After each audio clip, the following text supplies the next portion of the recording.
the DJ. Hey, check this out. We got a great show coming your way.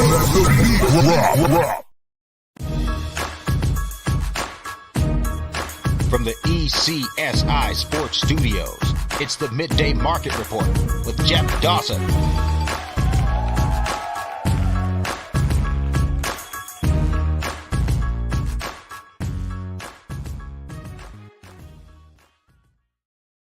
Yes, we're back. Quick turnaround, man. You know, I had to hit the makeup, make sure, the lights here got a little, on the tan. Jeff Dawson, East Coast Sports Investors, co-host Riley Magnuson from the south side of Chicago. Jim Croce, Riley, if you want to hear a man that talked about the south side of Chicago, he was a bad man named Leroy Brown. A little before your time, had that on 8-track, but I'm dating myself. It's that time of the week. It's Friday. Lucky's, Lochs, and Bagels. A little CIRCA. A little week 13. Lucky will be in. But before then, we're going to get some closing bell until Lucky gets in here. And then we'll wrap up with the closing bell. Big slate tonight, I think, for Riley in the NBA. Am I losing it, Riley? Or didn't the Celtics just play the Heat on Wednesday? And now they're playing them again on Friday? I hope at least the Heat stayed in Boston. They didn't go back unless they needed the frequent flyer miles and then came back again. So anyways, guys, I preach, I talk. As me and Riley were doing the Big Ten review, I was looking at the Akron team total of 21.5. It was just under 135.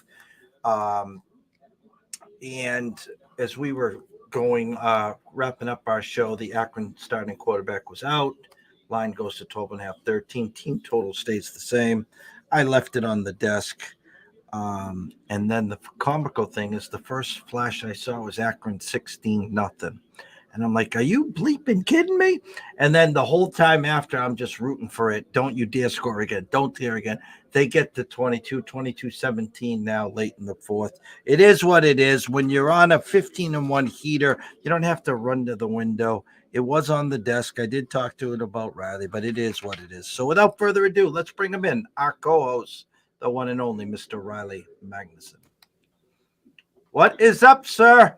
Oh, what is up, my friend? Good to see you again after a few hours, Friday afternoon. Yeah, I wasn't around for the release of that Jim Croce song, but I am a big fan of classic rock and some old music, so I am not meaner than a junkyard dog, but I am familiar with the song, my friend. So I am ready to rock. You said it. There's some good NBA action tonight. We already talked a little bit about, obviously one of the two biggest college basketball games, so I'm sure maybe we'll touch on that again and then get into the rest of the college basketball. But I'm ready to rock and roll, my friend. We actually just got, I don't know if you saw it, a nice, decent-sized MLB trade, Mariners and Brewers. Let's see here. I'll make sure I get the correct information. Brewers and Mariners finalizing a deal that will send Jesse Winker and Abraham Toro to the Brewers for Colton Wong and a couple $1 million in cash. So two names that both two guys on both teams, the names the White Sox were in on my side of things, but obviously swapping amongst themselves. So Brewers and Mariners making some moves here on Friday afternoon. Well, I can tell you, Jesse Winker was on both of our radars. Good bounce back candidate. I'm glad he is now off to greener pastures. Hopefully, I really wanted to be a part of that reclamation project. I think the Brewers are going to be one of those teams where, man, they were the talk of the town. They were the cat's meow. Everyone had a Brewers winning the division ticket with that front end. And then injuries. Yelich is back. Their offense wasn't great. Then they make the power move and they trade Hader. They are not that far away. They do need some offense. I think we've seen the best, obviously, of Christian Yelich. But if he ever could get healthy, then, get that production, get that swing up, well, then we got a whole nother, different ball game now. Yeah, 100%. And I mean, they've always been, they got to get creative in a lot of ways because they're never a free agent destination, right? I mean, guys, the guys that are getting the big bucks aren't going to Milwaukee to play baseball. Unfortunately for them, so they obviously got to get creative. But yeah, they need a few things to bounce their way to get back on that right track. But they're also a couple bad swings away from being a mediocre team. So I always root for Milwaukee a little bit there and with the Brewers. And I agree with you. I think they're, closer than they are not. But, yeah, got to get creative a little bit, I think, this offseason. Lucky's going to be on. He just texted me in about 5-10 minutes. You know what I'm going to do? Throw you a little soft lob here. Instead of us trying to start and stop in the NBA here, let's Alrighty. go to Utah USC tonight. A number that opened at 1. It's 2.5. This morning was 3, back to 2.5, and under over of 65.5, now 67.5. These two was just an absolute track meet the last time that they played. Last minute, Utah scores to tie it up and 2-point conversion for the win. Obviously, everyone knows the scenario. USC wins, they're in. The Final Four should be shut. I think Ohio State will then be locked out, heading to the Rose Bowl. I called the Nebraska win. I did say Nebraska would win last Friday and create that Saturday. Can you see that happening, or you think USC gets it done?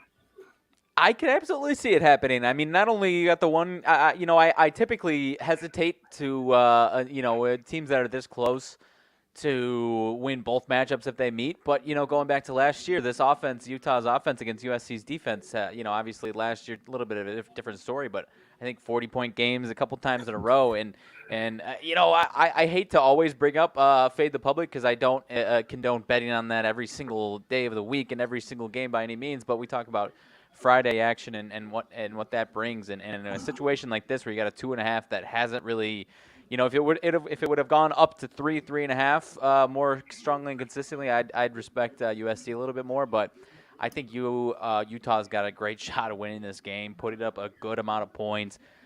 Maybe not hitting 40 again, but USC's team total 34.5. I could see them staying just under that, and maybe Utah being the team that gets the 35 there. So I don't know. I haven't bet on it, but I'm almost leaning towards Utah in this game tonight, Jeff. I'm looking right now, 34.5 juiced over minus 125 for USC. Utah at 33.5. 33.5 was our goal number earlier in the year on the team totals.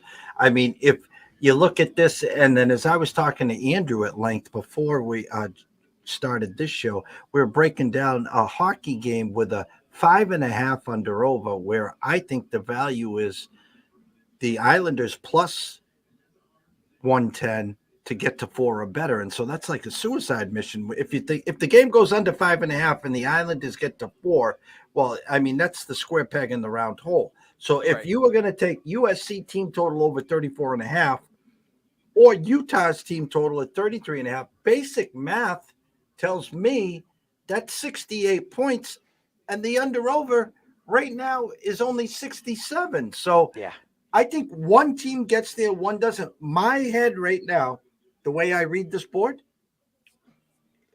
34-31 USC. That's the way I read the board right now. Sure, and I think that's kind of where I'm leaning as well, as far as not being a total track meet like we saw the first time, or Utah put up 40 last time. It wouldn't shock me either way who won, but I think that's what I would say most confidently as well.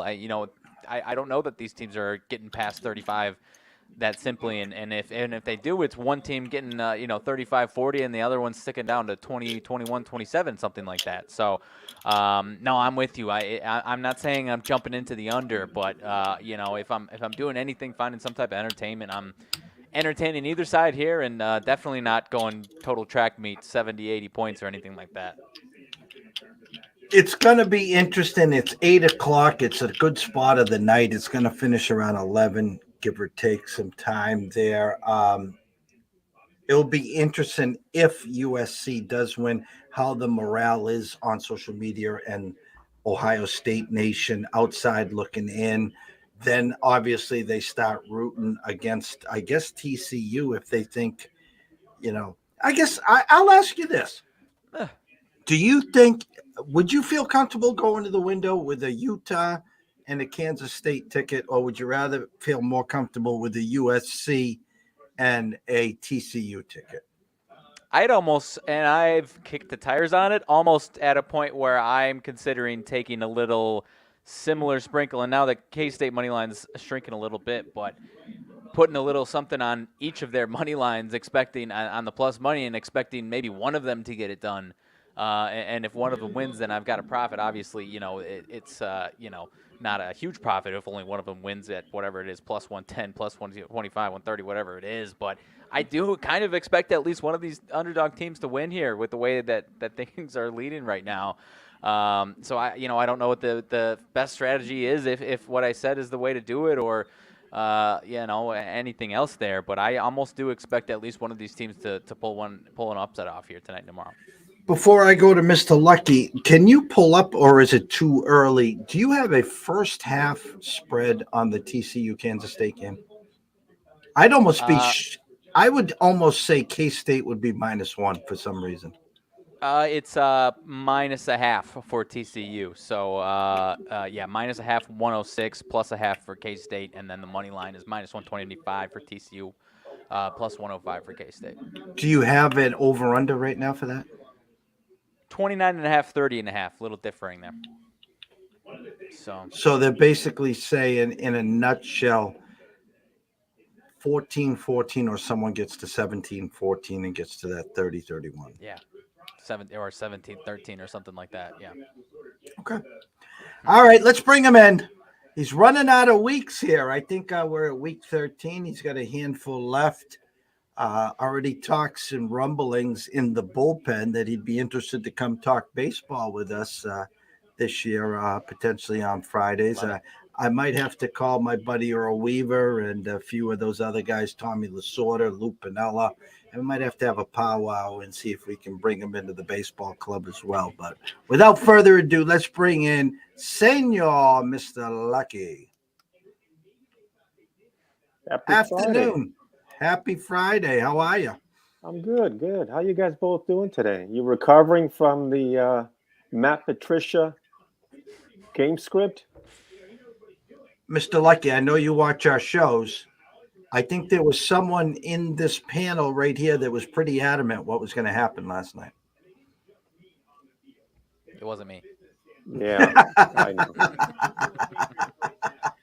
Mr. Lucky, I was born at night, not last night. The line opened at 5.5, and periodically every sports book went to 5, 4.5, 4, 3.5. And our buddy Jeffrey Benson at the CIRCA said, "Hey, Mr. Dawson, watch this." He went to 3 -120 during our show. I was watching a later that afternoon. I guess it was almost a kickoff. There's a podcast I like watching with Jay Cornegay and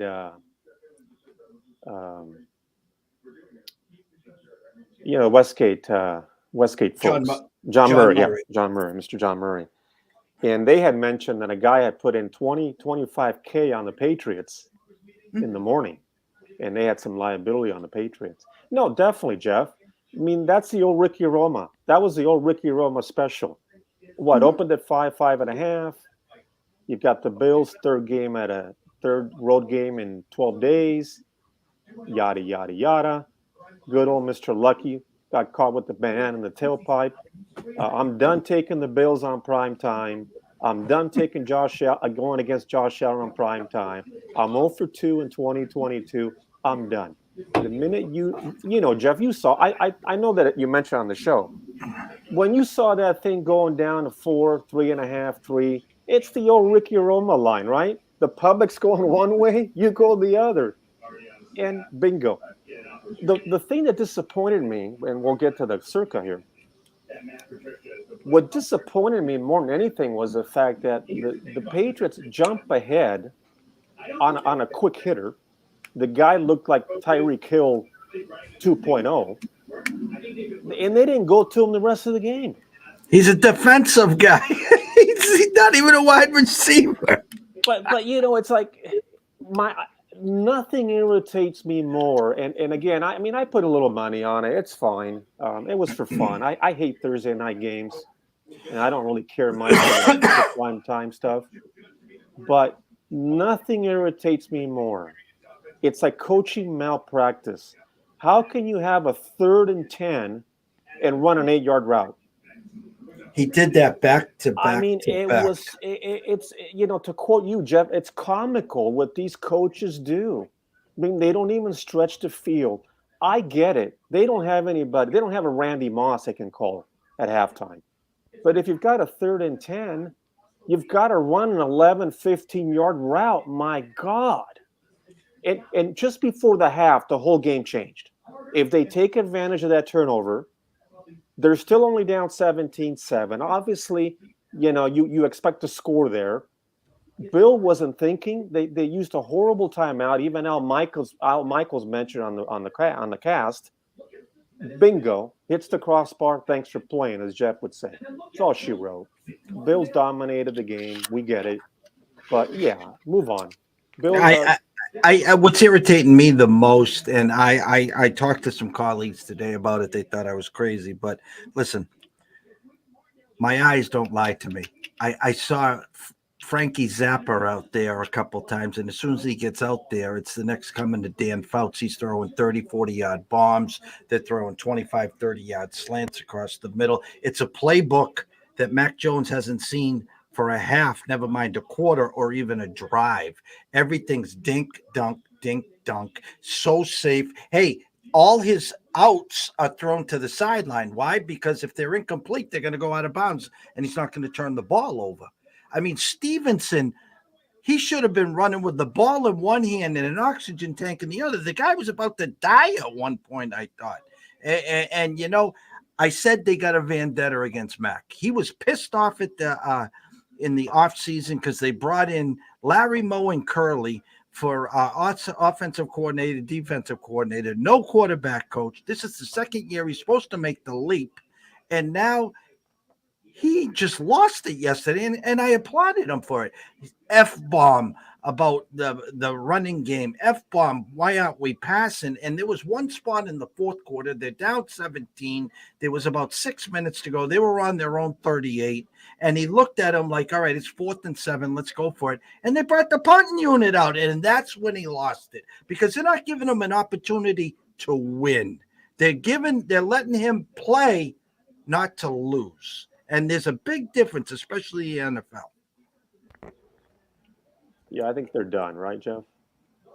Oh, no, because he'll get another 3-game winning streak to get to 9-6, get everyone all hot and bothered, and they cannot. I said this, and the commentator said it. It took 2.5 quarters, and the Bills finally punted.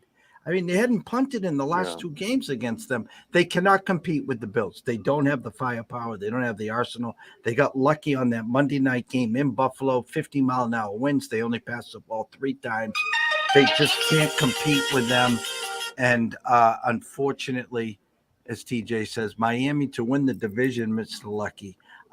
Before I give that to Mr. Lucky, in August, TJ, if you go back to our archives with Julian Edlow at the price of 14-1, yours truly, right here in August, 14-1 at DraftKings predicted the AFC East to finish Buffalo, Miami, the Jets, and the Patriots in last. And boy, did the trolls come out. Well, I got a few weeks to go, but I'm standing by it. Yeah, your Dolphins definitely could win the division. I think they got a good chance of beating the MASH unit called the Niners this week. But anyways, Mr. Lucky, thoughts on, as TJ asked, Miami to win the division? It's possible. Good coach. Tua's playing out of his mind. It's going to be a heck of a game on Sunday, Jeff. Riley, 49ers. Is Miami going to score in the second half? That might be the prop of the weekend. I don't know if there's any props on second half scoring, but when's the last time the 49ers gave up points, Jeff, in the second half? I think it's been, a month? It's been a while. It's been a while. Yeah, I think the Bills will win a division. I think the Bills proved last night, much to pie in my face, that if they come in motivated and I don't play them, they'll win. They'll look like the Super Bowl contenders we all thought they were. That Jeff Dawson has a ticket on. Yeah, well, it's almost dead. Well, But hey, yeah, Jeff, not to segue, but Alabama should be ahead of Ohio State. And yeah, you and I know one of these four are going to lose this weekend, and Alabama should be in that Final Four, and I hope they are for you, my friend. yeah. Back to the That's CIRCA. I don't know Miami. I mean, Miami. Miami's going into uncharted territory. TJ, who have they played this year? They play the East. We get it, but they they struggle against the Lions on the road. Then they went to the Bears, and they probably should have lost that game. Ended up winning. Then they come home and they have beat up a horrendous. I mean, Texans are awful. They'll be tested. what's You their know, claim to what's their claim to fame win? you got me. Oh, the one that you were still pissed about. Weren't they down by 21 in Baltimore and scored 28 unanswered? Yes, they were down. They were down. I believe it was 28-7. Mm-hmm. Yes. They beat Buffalo the week after that too. Don't remind me. They were up on Buffalo, a game that I liked. Buffalo came back. No, but they did. They beat the Ravens. They were down by 3 scores. They in the did beat fourth. the They Ravens. and then the following Sunday, they in the 95-degree heat, they beat the Bills. They have something that's very hard to scheme with. Speed. Mm-hmm. I mean, speed kills. I don't know if the 49ers can actually stop them. I mean, I'd always would take the better defense. What is that now? 4.5? I don't even. Jeff, No, I'm not prepared for the contest spreads. Did we get 4 in the CIRCA? The actual line right now is flat 4s across the board with a 46. Let me pull up your CIRCA for you because I don't want to ruin the internet today for you. And it opened Niners 5.5, Jeff. Correct? No. No. That's what they want to tell you. It was a 3.5, 4. That was the actual opening number for you. Let me go here for you. Go here. CIRCA. Sports. Mr. Lucky, you have on that game as we speak a line of 4. Flat 4. Yeah, Miami actually is in a situation I do like. They're 8-3. These are five teams that I would eye this week for the CIRCA, and then I would base it on who they're playing, how do they match up against their opponent, how are they trending. But this is a nice one for you and Riley. Miami, the Jets, the Bengals, the Titans, and the Giants all have one thing in common this week. Playing an NFC team? No, they are all underdogs, and they are all in the playoff hunt.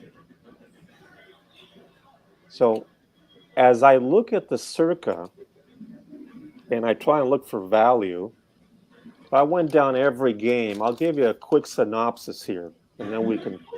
I know we're a little tight on time. Let me go through this with the Jeff Dawson special. Custer's last stand, we all thought was New England. I got caught with the banana in the tailpipe. I'm 0-1. I would not have played that in the CIRCA. Oh. You played a Thursday night game? I played a Thursday night. We didn't play it on the CIRCA. That was just for was popcorn, like, whoa. popcorn and root beer. I made a fool out of myself on Twitter. I thankfully I didn't put a lock on that post. It was all good. Okay. Let me give you what the eyes say right now. And Dawson can shake his head. Riley can probably disagree. Him and I haven't been agreeing, much to my failure lately. But let me tell you how I see it Only right on one now. team, I think. We're meeting at 3:45, 4:45 my time. We are 2 points from your top 100. Then again, we're on the outside looking in. We're 35, 23, and 2. It's not bad. It's okay. I could sit here and whine, not for long. The NFL. I told Jeff this, Riley. We've lost 15 games this year, leading, and Jeff knows this, leading in the fourth quarter or tied. 13 games leading in the fourth quarter or tied. And then craziness happens. Jeff, I called Arthur Schmidt for you over the week, and I want to ask him why he was throwing the ball when he had the running game going in the rain. I mean, we had the Falcons. I'll be honest, I didn't watch all the game. I saw the replay, and you must have been just shaking your head on that one. That was pathetic. Pathetic. They looked at the Seattle Patriots Super Bowl game. I'm like, what are you guys doing? Steelers, you've got the Steeler team who we liked on Monday. Probably that was our failure last week, guys. We should have put them in the CIRCA. Jeff called it. Jeff mentioned it on the show. Tomlin wants to play well. Pickett's playing okay. You've got a pathetic Colts team. Did they call a timeout yet for the game this weekend? Because they should have called a couple during their drive on Monday. To me, that's Falcons or pass. And I'm just giving you an eye test here. You've got the Bears and the Packers. The Packers are done. So it's the Bears or pass, but I don't know. Who's playing quarterback for the Bears? Is Jim McMahon coming in on waivers for Sunday? Sounds like Fields should be able to go. I think Love is actually gives them a better chance to win against the Bears than Aaron. This is the one that Dawson might need Dawson to explain to me. You've got a Jaguar team that just came off a fantastic win. Lawrence looked like he was finally ready to win big games. They're going to Detroit with rest. What's that line now, Jeff? Is that bumped up to Detroit favored? Right now, it is Pick'em or Detroit now a 1-point favorite at the Vegas Strip at Jeffrey Benson's House of Horrors at CIRCA, 1-51. And as we speak here, you got the Jaguars -1 and the Lions +1 on the CIRCA card. Okay. If I were to play this game, and only by the fact that I like trends, I tend to be a trend player and situational handicapper. If I told you that the Detroit Lions were 8-1 as a home dog, that's how I would view that game. This is the one I do like. Now, call me crazy, but I'm going to go back to the well. You've got a Minnesota Vikings team that's 9-2. If they go 15-2 this year, I'll buy Jeffrey Dawson a 53 Corvette.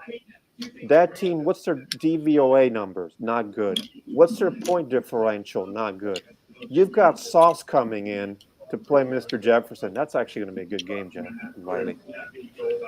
I see the Jets as the better defense. I see the Jets coming in with Mike White. I would take the Jets plus the points there. You've got a Washington Commander team. Jeff, the Washington Commanders have won 7 straight road games as a favorite. They're going into the Giants. The Giants can't score if their life depended on it. I mean, unless they're doing design runs and they're doing bootlegs. What's that line? Is that the Washington Commanders -2.5 now? 2.5 at DraftKings. It is down to it's 2.5 at CIRCA, And on your card, it is. I see 1.5 on FanDuel. Everywhere else seems like it's 2.5. Yeah, FanDuel's dropped it down, and at the card is 2.5 as well. Okay. So one of the things that I have said from day one is what is most likely to happen. Okay, that is a difficult game from this standpoint. It's a toss-up. It's a Taylor Heineke interception.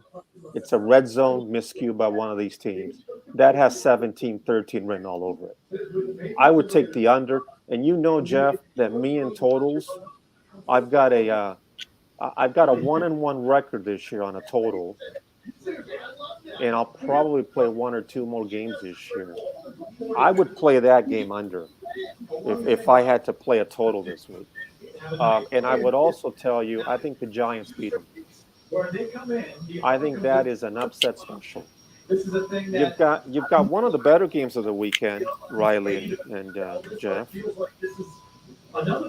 got the Titans off a home loss and a Derrick Henry fumble at the goal. By the way, Derrick Henry fumbled at the goal line. Did anybody see that? I know the Bengals were the popular choice last week, but if he doesn't fumble, they win. The Titans win that game. You've got the Titans right now, Jeff. What is that? Is that down to 4.5 or 5? I think it opened at 6, right? It's funny you say that because the number that I saw opening up on my spreadsheet was 6. By the time it was released to the public, it was 5. It went straight to 4.5. It's going back and forth now from 4.5 and 5. That's got a Buffalo, New England written all over it in my book. I love Rabel. Eagles are good. Eagles. Who have they played? Not to go back to that cliche. I mean, I'm not sure the Eagles can cover 6. I expect the Eagles to win. Therefore, it's probably a game I wouldn't touch, given the fact that I tend to like dogs that I think will win the game. Now, here's the real. This is the one that will be. If you're going to get a 40-0 game this week, I think the Ravens can call their number. Did the Denver Broncos get on the plane ride to Baltimore, or are they going to skip, or are they going to a party instead? Is Sierra inviting them to a party on Sunday instead of the game? I'm just going to say this, though.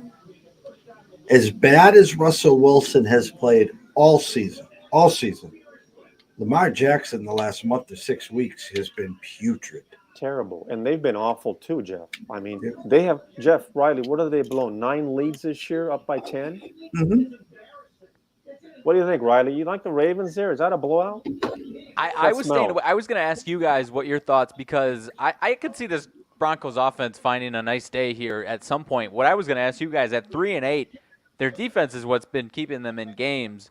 At some point, no matter how good these defenses are throughout the every single season, when you have a very good defense but a bad outcome, at some point that defense essentially gives up. The total in this one suggests that's not happening tomorrow, but at some point, would you guys expect this defense to, I don't know if give up is the right word, but regress, just from a standpoint of how are you going to get yourself up for game after game, and you're posting less than 20 almost every single game, and you're still losing these games? At what point does this defense throw in the towel? Go ahead, Jeff. Well, go back to the Ravens for a second. We're watching them last Sunday. Their defense was making Trevor Lawrence look like he was back at Clemson versus Georgia, and they had the game at hand. And then on the last drive, they played the prevent defense. And even the commentator says, at what point are you not going to play the prevent defense?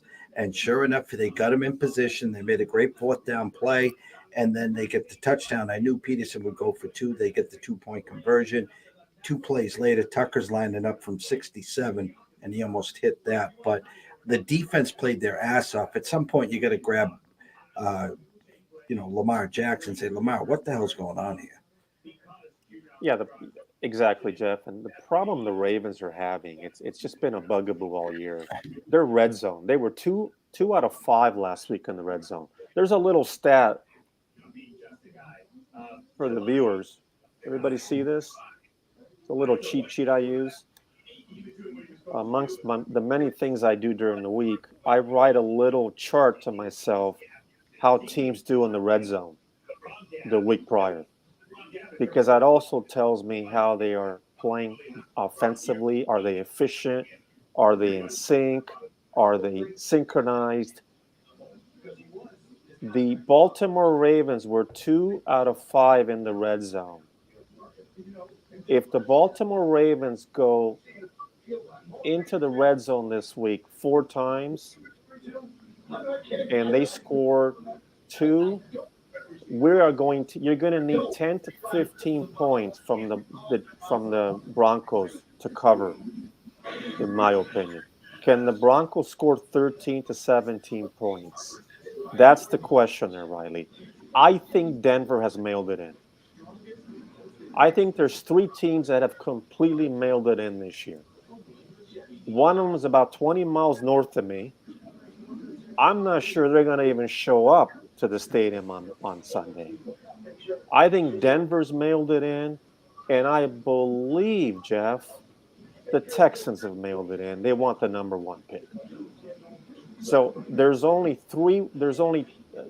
only possible way to look at that game, if I'm a player, Riley, you want to tease you might want to, I don't like teasing favorites, to tell you the truth, down, but I'm not much of a teaser player. But I think that's got 30-7 written all over it. But the Ravens, again, they haven't covered all year, as Jeff knows. I mean, they've been pathetic in the red zone. If I told you the Baltimore Ravens were 1-9 to the spread, their last 10 at home, you scratch your head. So, that's one of the things about the CIRCA. Is that a value play? Is that one of the favorites we look at? I'm not sure. I think it's a get well spot for the Ravens. Here's the beautiful one of the week, Jeff. You got Deshaun Foster, the prodigal son, let's call him, going back to Houston. They should be able to call their number, Jeff. But I got news for you. If you think Mr. Lucky is going to lay 7 points on, is that to 7, Jeff? Has that moved up? Do you see that going more to 7? I saw some money. Yeah, I saw money last night come in on Houston. Okay, well, I'm going to go out on a limb and tell you that if you play the Cleveland Browns, you better go to the altar on Sunday morning and hope that a 4th and 10 isn't converted. I would not be shocked, Riley and Jeff, if the Houston Texans play their Super Bowl on Sunday. That one smells, let me quote Jeff Dawson, to high heaven. That will not be on Dawson's Sunday Fun Day card. I guarantee you that. He's scratching his head over there. There's no way I'm playing the Cleveland Browns. Did you see Watson hasn't played in 2 years? Did you see how bad he looked when he did play in the preseason? I mean, he was horrific. And, shame on the NFL. You should have given him 12 games, or you should have. There's no way in hell your first game back's in Houston. I mean, there's such asses to set that up. And you know what? Jacoby Brissett played his butt off. I mean, and if you go back this year, he had a handful of games with the ball to tie it or win it on the final possession, and just didn't get it done. So very serviceable. Yeah, it's a game where thanks, but no thanks. And the total's kind of high in my eyes. 46 and a hook. They're expecting 27-20. That's what they're expecting. Yeah. Here's the game of the week as far as I'm concerned. You got the Chiefs at the Bengals. That's a popcorn game for me. If I told you that the Mahomes VP wagon would go into Cincinnati, and the whole world, from what I have seen on Twitter and some of my contacts, unprofessional, by the way, but that asked me for tips, because we're on all kinds of, we're in all kinds of pools, Jeff. I'm 10-2 on the best bets at the CIRCA. We'll get to that another day. Is anybody on the Chiefs this week, Jeff? Okay, let me just give you. Mahomes? Come on. Listen. Here's the funny: Mahomes is now the clear clubhouse leader for the MVP. That's number one. Number two, in the history of Patrick Mahomes in the NFL, I thought I saw earlier this week, he is 24-0 in the months of November and December. That's number 26 and two. 0. 26-0. Yeah. Number three, and I thought you'd be spot on this one, Mr. Lucky. Trust and respect the opening number. Kansas City minus 2.5 in Cincinnati, not at Kansas City, in Cincinnati. That's a telltale sign to me. It's Mahomes or nothing. It's Jeff, 100%. Jeff Riley, especially my take in studying this league for years and years, especially later in the year. When you get to weeks 11, 12, and so on, proof's in the pudding. You know, you had Dallas favored at Minnesota. What happened? Mm-hmm. Last week you had what was the one last week? It'll come to me. That was you had Cincinnati favored at Tennessee. Yeah. This week, Jeff, I agree. I agree. That's Chiefs surpass. They gave you they gave you another one too, which you like the other side because the team's been good they for you. gave you the Commanders. Yes, they gave you the lead with the Washington. That's the Jedi mind tricks of the NFL. Yeah. They're 100%. giving you the hint. They're giving you the carrot. Hey, guys, we got Washington favored at the Giants. Hey, guys, we got the Chiefs favored at Cincinnati. Now, how we're wired is the brain then flips it and says, no, Joe Burrow at home? AFC champs?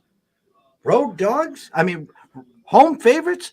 Jamar Chase and Joe Mixon are both coming back, by the way, guys. Yeah, and Chase might not be, I don't think it's going to be a healthy, if you will, a healthy Bengal team, but it is a great quarterback. I love Burrow. He's 14-3 to the spread. But I agree, Jeff. That's one of those games that at 5 o'clock or 8 o'clock Eastern time, your time, and 7 your time, you do this when you're talking to your wife or your loved one and you say, how can we go against Patrick Mahomes? What in the world are we doing? Not playing the better team. Here's the only wrench I will throw at you, Jeff. And this is just for the forum here, for the people. Hypothetically, I would look at this and tell you, the only people out there, and if you like the Bengals, you might like the over. I mean, I don't like the Chiefs' pass defense. This might be the only game the Chiefs will lose the rest of the year. Their schedule is softer than Swiss cheese. So, it's one of those, Jeff. If I went to the window, it's Chiefs. If I played it in CIRCA, I would tell the two amigos, no thanks. Because you're kind of losing value if you like the Bengals, because the reality of it is, you see the Bengals winning 28-27. I could, sure.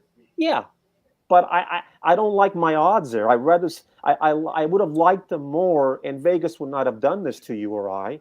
Vegas isn't going to open this at 3.5 or 4 because all the money's going to come on the Bengals. It's the beauty of the NFL. And to something real quick about you, Jeff, and we can relay it to this. You are on a heater right now, okay? But what are you telling your clients? What are you telling Twitter?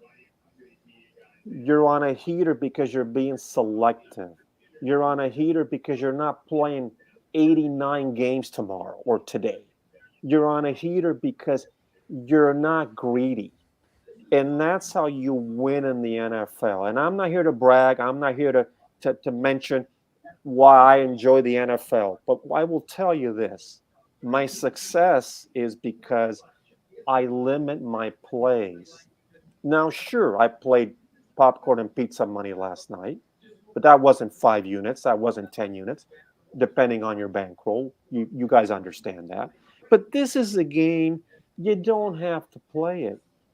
Now, if you're 8-0 for the week, and it was a Sunday Fun Day special, and Jeff can attest to this, and Jeff wants to put a little beer and pizza money on the Bengals, I have no problem with that because the Bengals win, they're plus money. What's the money line on the Bengals on Sunday, Jeff? Riley, you got that? What is that, Riley? What's the money line on the Bengals? Give me 1 second. I'll get it.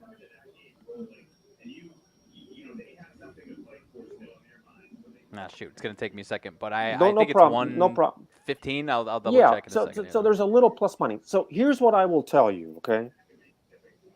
You've got a great card this week. You've got tremendous games. You've got a great NFC East game, the Giants and the Commanders. That's a toss-up. I think the winner of that game, if the Commanders win that game, they might be in. I haven't looked at their other schedule, but the Giants, it's a must game for the Giants. I like the Giants plus the points. You've got a tremendous game in the Chiefs and the Bengals. You've got maybe the game of the week, might even be the 49ers and the Dolphins. You've got the Titans and the Eagles. I love that game. And yet our NFL, our Roger Goodell, our league, that if you've got knee irritation, you can't even show up to a podcast. They have flexed for us, or they have given us on Sunday night, your Brady Tinker Dallas Cowboys as a double-digit favorite. You mean to tell me Roger Goodell could not have given us a better game on a Sunday evening than the Colts? I mean, Matt Ryan is probably running all the way to Dallas right now because I guarantee he's going to be running away from that defense. But to my point, you don't have to play all these games. Why didn't they flex Miami San Fran to that game? I believe the details are they're looking at the ratings, and I think there has to be a contractual flexibility with it too, right? Plus that's probably a Fox afternoon game, and Fox it's something with the networks. But to my point, Jeff and Riley, Jeff is 15-1. Congratulations, Jeff. I mean, Jeff, you're harder than a hot tamale on a Mexican dinner plate. But you're keeping it so smart. You're not playing 3 games. You're not playing 5. And it's you're telling your friends, your clients, us, hey, it's quantity, not quality. And that's my philosophy. You know, my wife will say to me, why do you only play 1 or 2 games? Why are you even talking to these guys about your contest? I go, because we all learn from each other. I'm trying to merely tell somebody, if I'm looking at the CIRCA and I sifted through all these games, the ones that I'm iffy on, I don't want to play. Why would I want to play the Chargers and the Raiders? You've got a Raider team that's given up. Well, they haven't given up. I mentioned on the show and on Twitter, they are a play-on team. Here's the perfect scenario of a bettor. You've got the Raiders who won in Denver. The 3 of us could win in Denver. And they won in overtime. You got a Raider team that apparently Pete Carroll forgot how to defend Josh Jacobs. They got a bad call, but the Raiders win in overtime. He looked like Marcus Allen last Sunday. Now you've got this is the perfect situation of handicapping. Now you have a Raider team that is coming home. They're all, as Marco D'Angelo says, they're fat and sassy. Now everybody expects the Raiders to win. You know what I say? Not so fast, my friends. Here's why. What role are they in now, Jeff Dawson? They're favored. I believe now they're favored. And if you think that I'm taking the Raiders as a favorite against a better quarterback, a better roster, a horrible coach. I don't like Staley. A team off a very lucky win. I would only play the Raiders if they were the underdog. Because the reason I like the Giants to kind of mirror this game, I like going against teams that were lucky to win, and then the next week they're favored. So you have the Commanders. Dawson and I know Atlanta should have won that game. Dawson and I know that Arizona should have won last week. So again, you've got the Commanders, they should have won, now they're favored. You've got the Raiders, everybody likes the Raiders now, and the line in the market's telling you the Raiders, the Raiders, the Raiders. I'd say, even though I wouldn't play the game, that's Chargers or pass. That's how I look at these games. You've got the Colts off a Monday night game. The Colts were favored on. Did the Colts close as favorites? I'm trying to remember. I don't believe so. Right? 1.5. They did close as favorites. Yeah. I mean, that was Steelers all the way. Okay. Mm-hmm.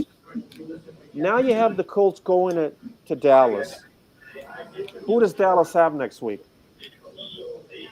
They got Philly? I believe They got Houston. They have Houston. Okay. So you've got the Giants. You've got two gimmies for Dallas. Would you lay 11? Probably. 30-0, maybe. But the point is, for the contest, I'm not going to play that game because it's just there's too much variance. So it's finding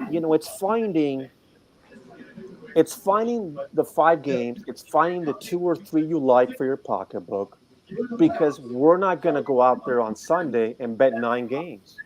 And the guys that come out on Twitter, bless you all, that say you won 9-0, hey, love you for it, but let me know when you go 1-8 the next 3 weeks, okay? Let me know when you go 2-14 the next 4 weeks, okay? And those are the accounts I don't even pay attention to. There's one guy I crack up with him, Jeff.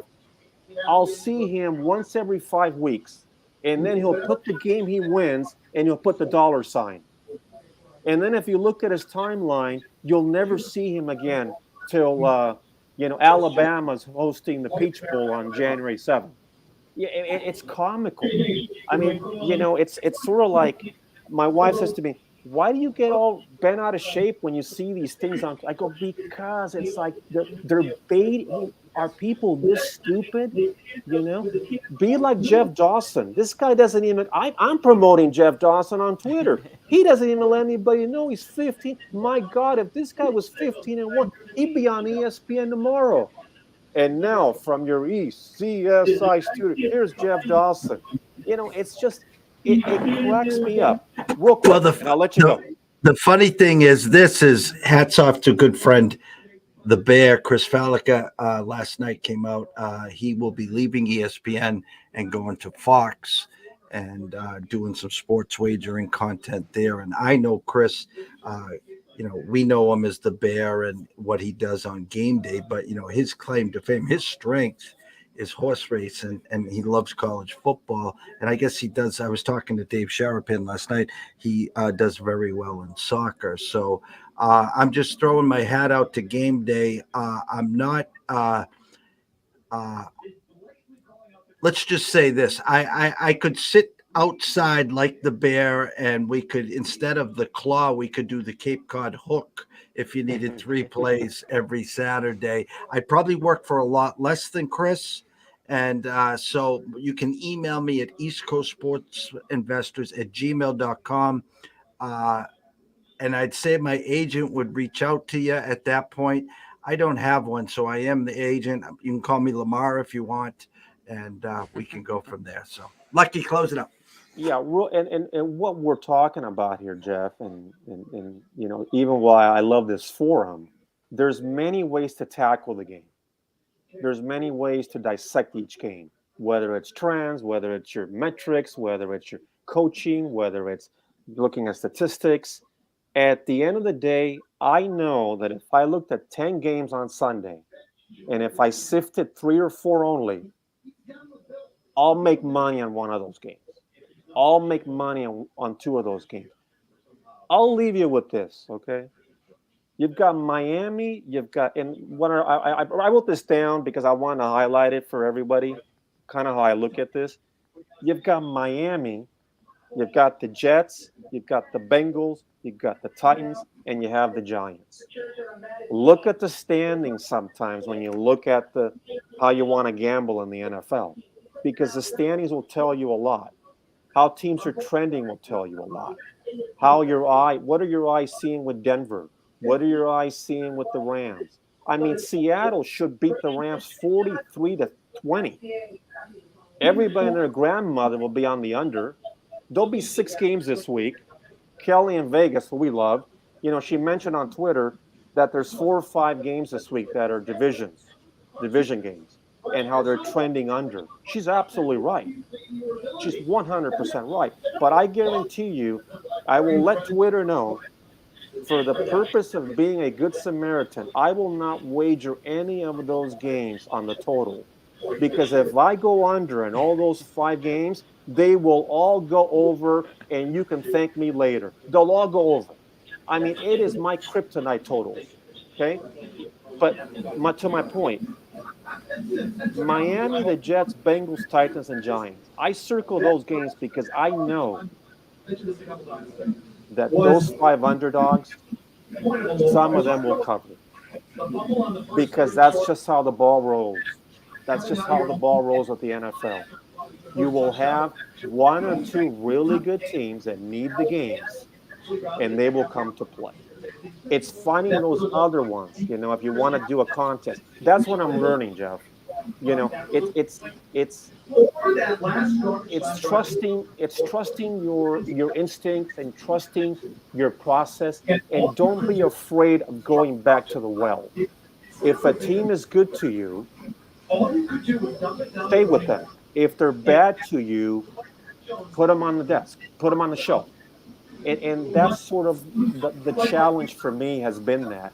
And we're learning that there are ways to do this. We're not computer geeks. We don't have HAL 9000 telling us that because your DVOA is number 1 and Minnesota can't guard you or I, you got to play the Jets, as an example. Well, Minnesota went into Buffalo and won. They were down 27-10. The statistics said you take Buffalo, they won. So there's many ways to tackle this, but at the end of the day, be selective, have fun, and it's exactly what you do, Jeff. You don't go out there and bet 3 or 4 games a day, and if you like 3 or 4, once in a while you will. But that's what I really respect about you, is that you educate. We're not here to brag about 17-7, 24-9. We're talking to the people about how you pick a game, what you look at.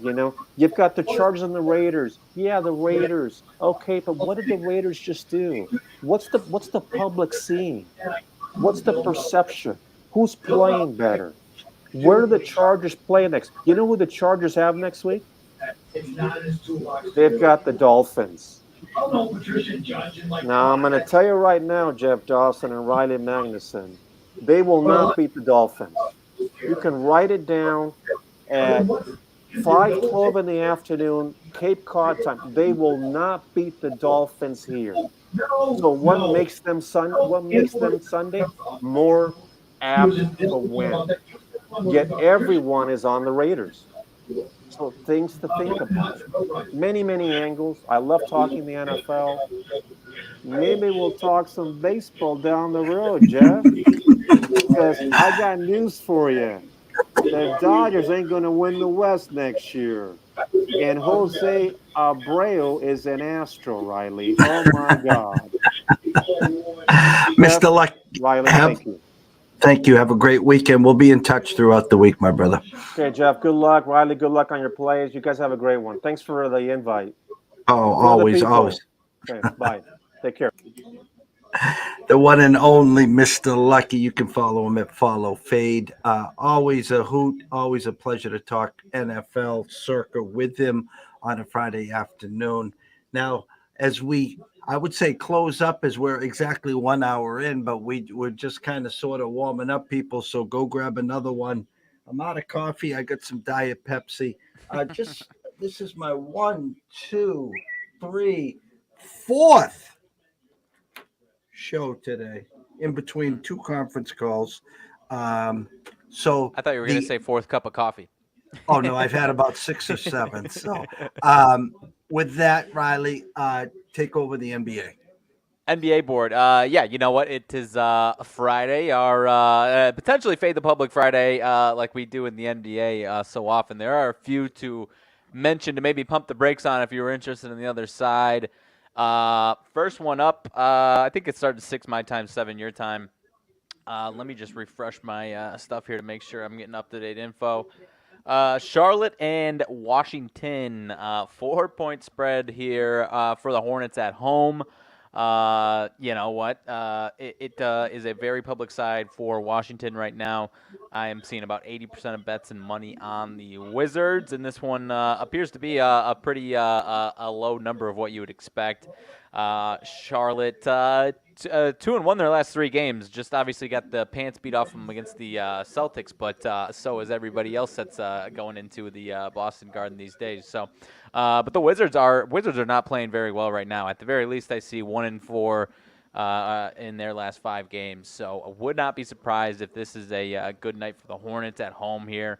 They're kind of in the tanking race, but they also are a team that at home they've been all right and have nothing crazy as far as money line. They're 3-6 at home, but as far as these bad teams, can still get it done here at home, especially against a struggling Wizards team. Do you think that's a good spot for the Hornets, or maybe pump the brakes altogether? Number 2.5 with the 222 overnight. Flat 4s across the board. 226 is the consensus. Small lean Hornets home dog. But as you said, Wizards been struggling, so it's a pretty good get well spot. So one of these, especially on a Fade the Public Friday payday, I'd be staying far away. Yep. Yeah, definitely staying away from the Wizards, but yeah, the Hornets can definitely be a tough pill to swallow for sure right now. So I'm not saying I'm going to it. Denver and Atlanta is the other one here. Not quite the same. I think it's a fairly decent line. Hawks at home, plus 3.5. I see 68% of bets, 85% of money on the Nuggets on this one tracker right here. As far as I know, Jokic is in. I believe Murray is questionable, but I think he should be fine to go. I'm going to stay away from it. Wouldn't surprise me if the Hawks had a good chance to win this one, but at the same time, I'm a little tentative. The Nuggets have kind of had their number, so I'm staying away from this one as well. I'm looking at the injuries. Trae Young questionable, Bogdanovich questionable, Capella questionable, Atlanta out, Collins, Hunter. Johnson questionable. It's so long that I have to refresh it. So bear with me here. Justin Holiday out. Jamal Murray questionable. Jeff Green doubtful. Michael Porter out.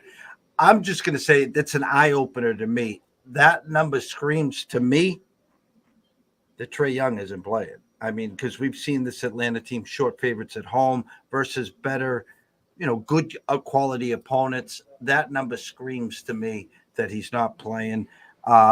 For me, and me and the injury bug, so if Trae Young doesn't play, Atlanta wins. If Trae Young does play, then Denver wins. Basically, man, and it doesn't make a damn lick of sense. So, it's going to keep me out of it 100% here. So, no, I'm 100% with you. I could see it for sure. Let's see. The other one that I had written down that I think I might be interested in playing, Raptors in Brooklyn. Let's see. This one is in Brooklyn, minus 1.5 at home for the Nets. Spot that I'm a little interested in the Raptors here. I am seeing 73% of bets on the Nets, but close to 50-50 spread on the handle in this one, and then the money line for the Nets, 72% of bets on the money line. In addition to that, this Raptors team 11-10, but they still are a fairly a very well coached team, but just kind of going through the motions, testing out different lineups and whatnot in a game like this, as opposed to they've had some non-conference opponents lately. Just played this team a little over a week ago, and the Nets won at Toronto. I think they get a little revenge tonight. Nets have been playing well. People are seeing the Nets playing well. So I would have, if I was interested in the Nets, would have liked them to be at least -3 at home here tonight. So I'm interested in the Raptors here right now. It's Raptors are nothing, spot on with that. I now again, you wake up in the morning and the Nets won by 20 or 25. This happens all the time in the NBA. But, I mean, that number is low enough that it's trying to attract net action. It's Friday night. Everyone knows that. But I like the Toronto Raptors in the spot. Yeah, and I think that might be my favorite play out of the NBA here. I'll let you help me out with this one. Heat in Boston. We kind of mentioned it about an hour ago when we started. They just played 2 days ago. The Celtics took care of business. It does also sound like Jimmy Butler is back. I don't know if that's you're going to get a well-rested and fresh Jimmy Butler or rusty going through the motions Jimmy Butler, but I will be staying far away from this one. But I in a lot of cases like playing kind of not quite the same situation as your MLB doubleheader situation, but when teams are playing this close to each other in this, back-to-back games and within 2 or 3 days, I typically like to lean towards the team that lost the first one in the second one. But, I'm not sure what to expect tonight. The Celtics team is an absolute wagon. You've got Jimmy Butler coming back, so I can see this one shaking out a number of different ways, but I will be staying far away from it here tonight. Hero and Butler both probable. Listen, guys. Okay, again, 26-1 or 25-1. The Celtics and Bruins at the Garden to start the year. They just played on Wednesday. Celtics first half. This is the Julian Edlow auto play, like the Ohio State team total. Yeah. This is first half. It's 60 and a half, 61. They're getting it with like 5 minutes to go in the second quarter. Here's what I'll say. It's Friday. It's Fade the Public Friday. It's the contrarian. Here you go. Ready? Heat +7. Heat money line. Under in the Celtics first half team total. I said it. You know why? Because sooner or later it's going to come in, guys. I haven't stepped in front of this wagon. And I've really, during this 15-1 run, I don't think I've dove into the NBA. If I was to dive into today, Riley, I think you're spot on. The Raptors look like a decent play. Again, Denver 3.5 favorite, and Atlanta really opened my eyes there. This game, again, I said it tongue-in-cheek, guys. If the Celtics keep winning by 30, I get it. Ime Udoka, or whatever you want to call him, just don't call him, you know what. And they just, this new coach is like Red Auerbach. He lights up a scar by halftime. I mean, he doesn't even throws the ball out and say, "Go, kids, go." It's like it's to a point where, and if they lose tonight, then you almost got to keep playing the opposing team's money line until it comes to fruition. And like I said, it's a tough pill to swallow, like fading this team right now. So I get I kudos to you for taking a stance and saying it out loud, because not a lot of people would have the balls to. But it's got to come to an end at some point, and against a team that has been underachieving. Yeah, you like I said, well rested or rusty Jimmy Butler, who knows? But it's obviously a team that has aspirations of being a top 6 team in the East. So at some point, you expect them to play. Maybe not a Boston Celtics from last year type turnaround, but at least a turnaround to where they're going to be a winning team consistently at some point here, I imagine. True story, and I think most of you guys already know this. A good friend of mine who's getting married next Saturday, and I'm in their wedding. Season tickets to the Celtics. I was invited to 2 games. I was invited to game 1 against the Bucks, and the Bucks steamrolled them and won by 20.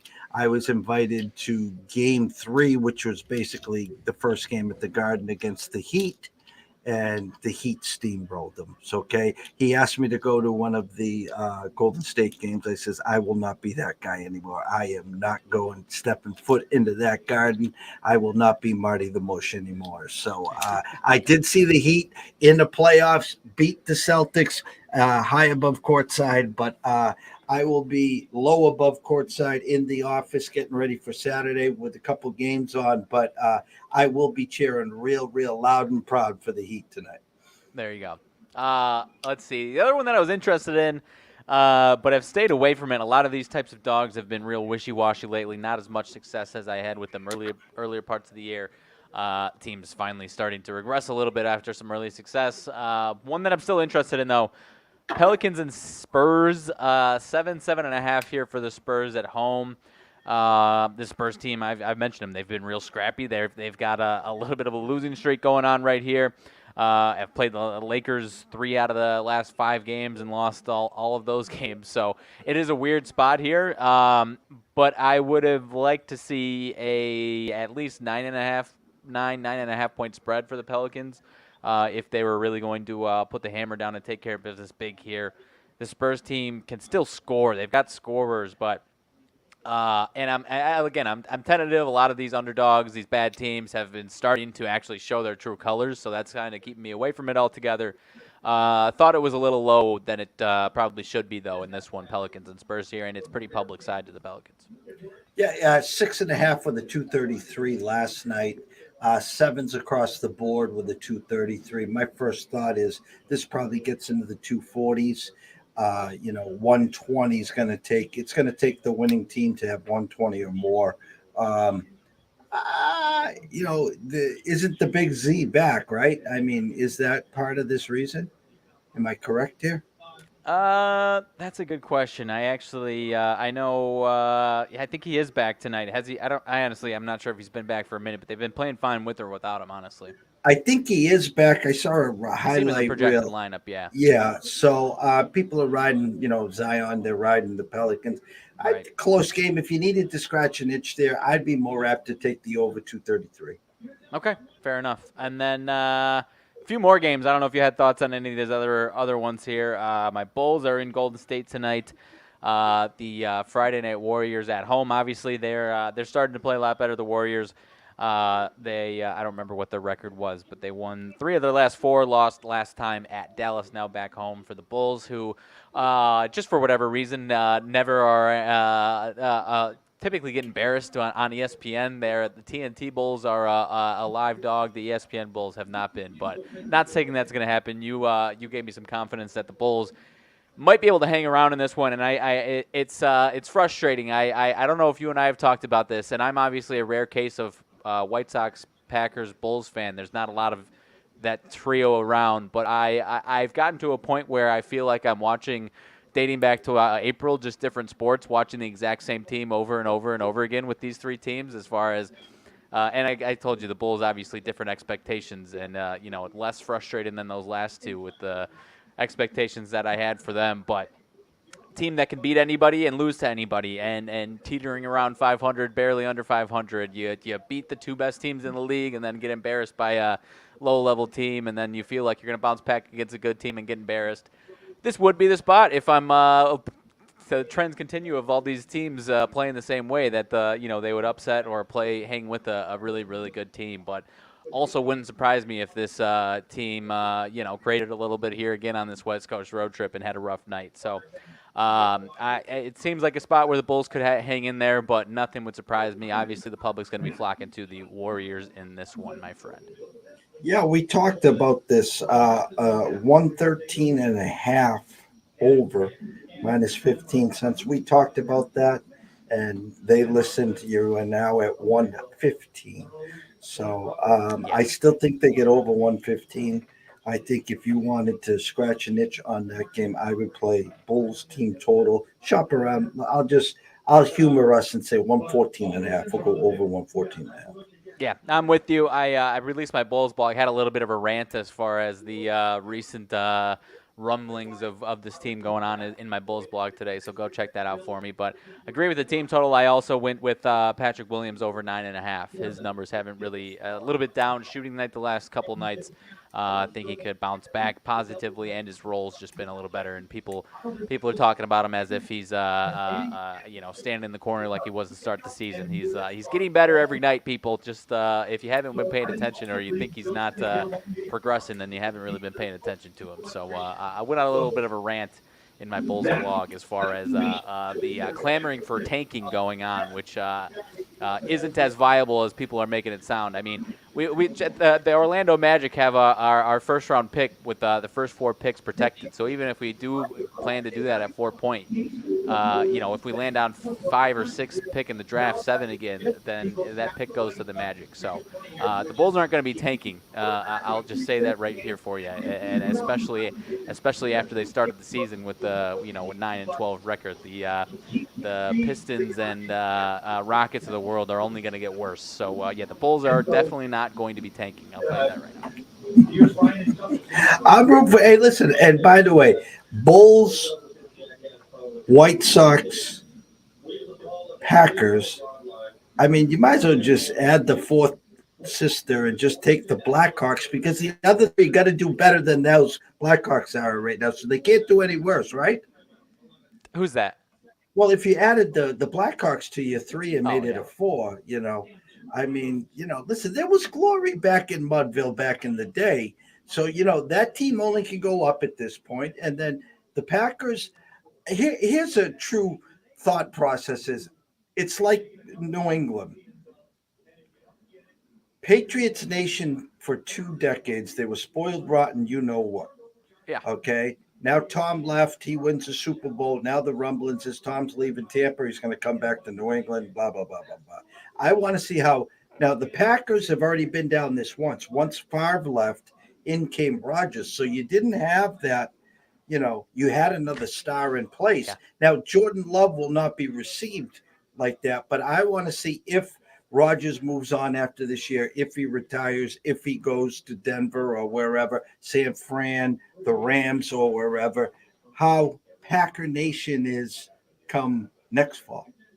I know. It's going to be an interesting one. And the more positive tape that we get on Jordan Love, the feeling as far as that is concerned change a little bit. But, I don't know. Rodgers himself is at least going to try and make a stand of some point, whether that's these last few games or, like you said, going somewhere else and making a stand.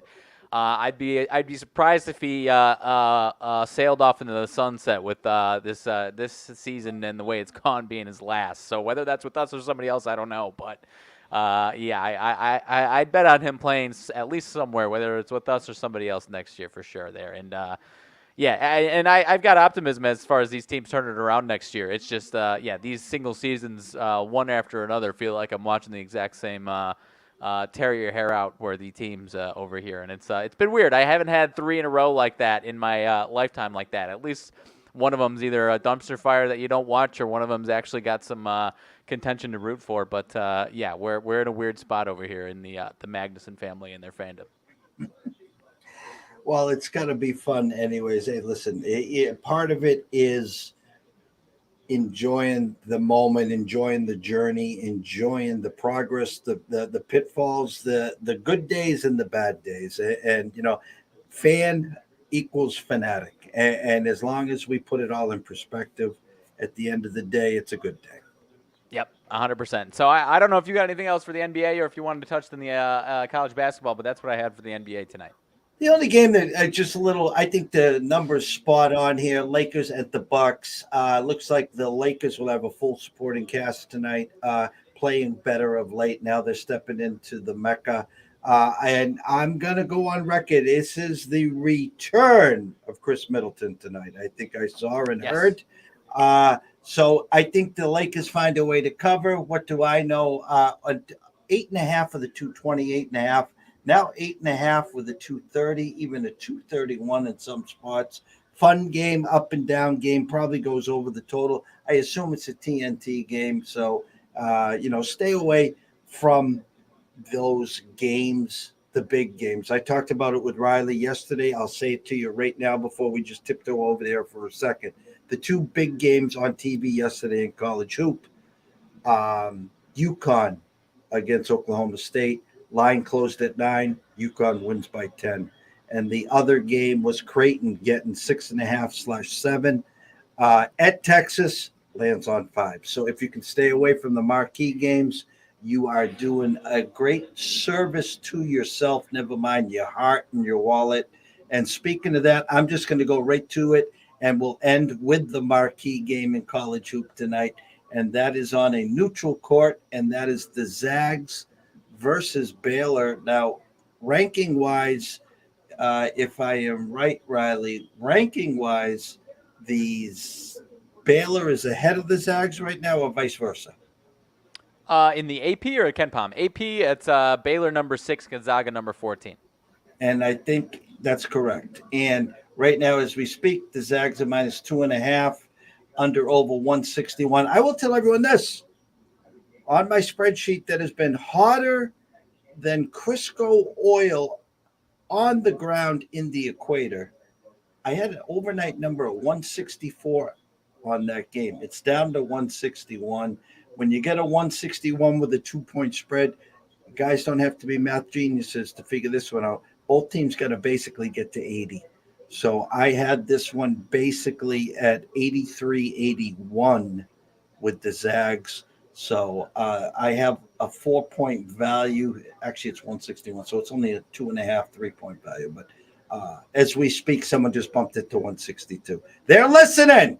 So anyways, your thoughts on Gonzaga and Baylor?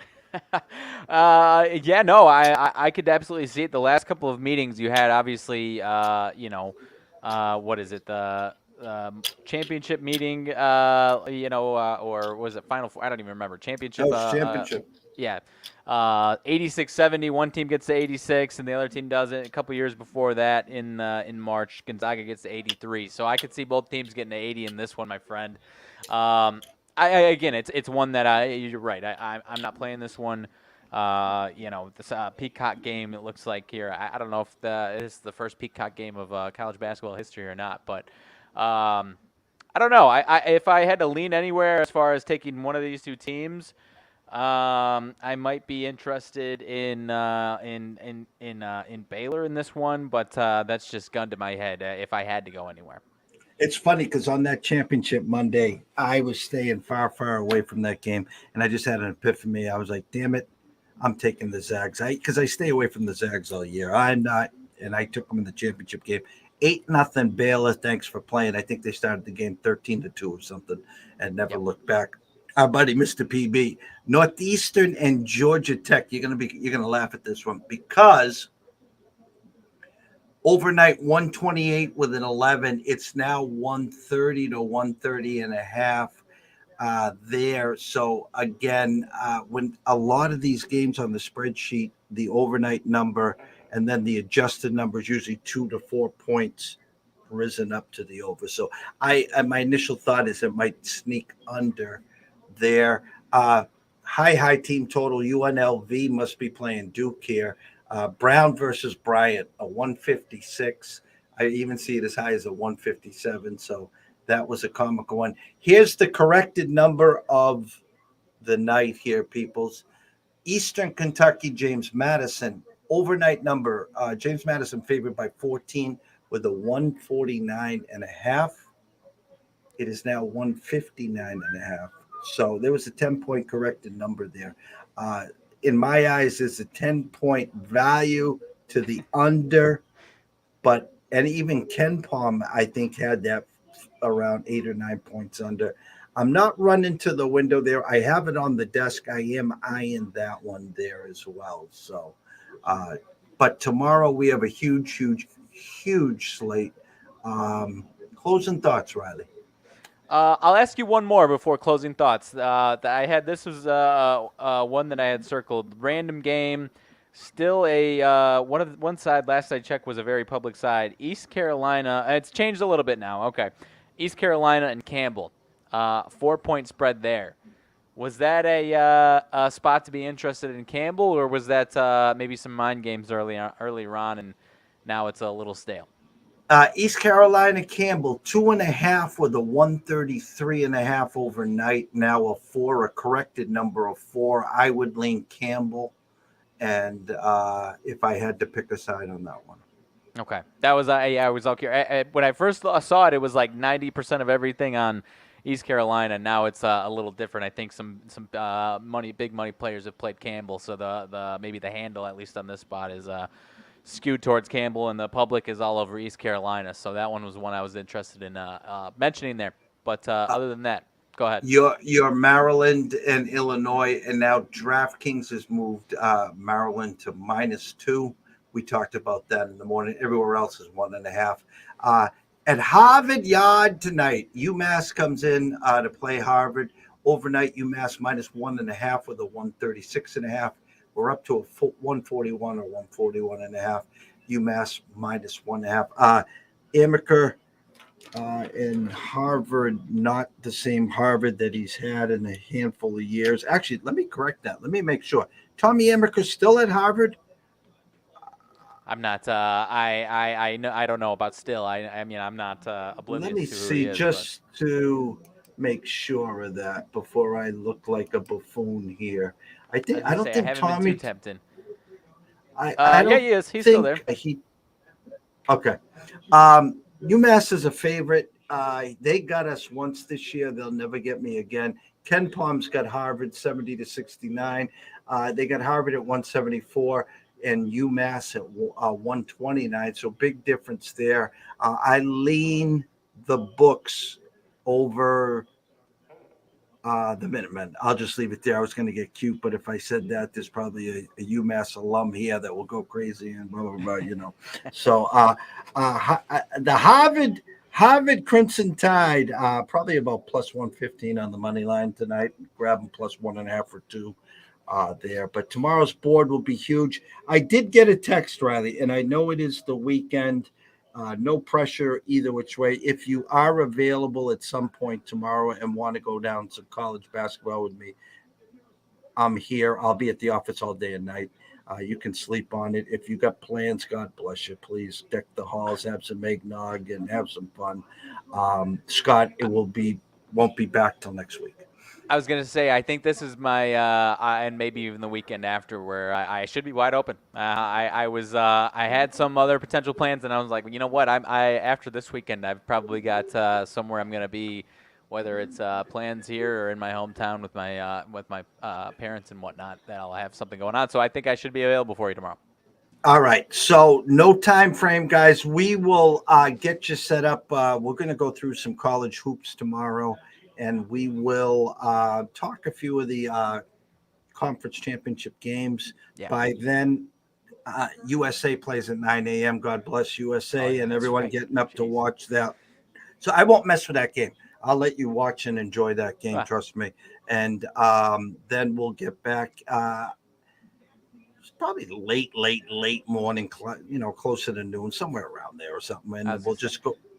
Go ahead. Either way is fine. I would imagine most people are, we're going to be watching that USA game anyway. So, yeah, maybe don't mess with that one. Yeah, and listen, guys, you want some pizza and beer money on USA, root. Go ahead. I think the lines actually come down a little. Do I expect them to win? No, I don't. But can they win? Absolutely. There's no doubt in my mind they can win this game. And I'm not laying the lumber on the other side. I think it's like minus 265 or something stupid like that. So I'm not running to the window to play the opposing side there. So it is what it is over there. So myself, Jeff Dawson at EC Sports Invest, Riley Magnuson at Riley_Magnuson1. I can't thank you guys enough. Huge turnout today, all day, throughout all 4 shows. Thank you. Without you, there's no ECSI. ECSI VIPs. What can I say? 15-1 the last 16. I got a few on the desk. I'm sifting a little more. I had the team total over. Who was it at 12 o'clock? Akron. Seven. It got there, unfortunately. It was 17.5 juiced under, and they got there. They got to just 22. Barely, yeah. So middle fourth quarter there. They blew the game outright. I don't know if you saw that, but they blew the game outright at the end there. Yeah, Buffalo comes in late and wins 23-22, I think it was. So a bunch of games. Utah, USC is the headliner tonight, and some Baylor, Gonzaga in the college baskets and a couple of hockey games. So have a night. Illinois, Maryland. Absolutely. That's going to be a great game as well. Listen, guys, don't be the pizza guy. Don't. It's payday. It's the holiday season. Just take your time. Sprinkle a little something here and there. Take the wife out. Take the kids out. Go deck the halls. Go do a Main Street walk. Get out. Have some fun. It's nice and crisp here back east. Actually, a little damn cold, to be honest with you. No snow yet. So, but myself and Riley will be back at some point late morning, early afternoon to get you set up for Saturday and Sunday. And we'll see you soon. Again, thank you, everyone. It's been a great, great week.